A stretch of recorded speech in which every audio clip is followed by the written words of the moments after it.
Saya suka membaca, jadi saya membaca sebuah buku tentang cerita neraka. Bukunya tuh bergambar, jadi tentang hukuman di neraka, bagaimana keadaan neraka gitu kan. Itu benar-benar buku itu tuh benar-benar serem. Bagaimana kalau hukumannya kalau kita mencuri dipotong tangannya tuh kan. Saya pikir kalau gitu saya harus masuk Islam untuk menghindari hal mengerikan ini kan. Ibu saya keras orangnya, terus menekan saya mau diungsikan ke rumah saudara yang jauh.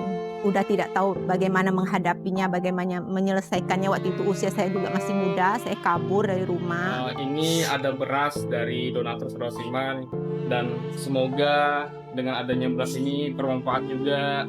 Doakan juga para donatur supaya selalu sehat Amin. dan selalu diberi kemudahan Amin. dalam mencapai rezekinya, terutama Amin, ya. amin ya rabbal alamin. Makasih saudara seiman.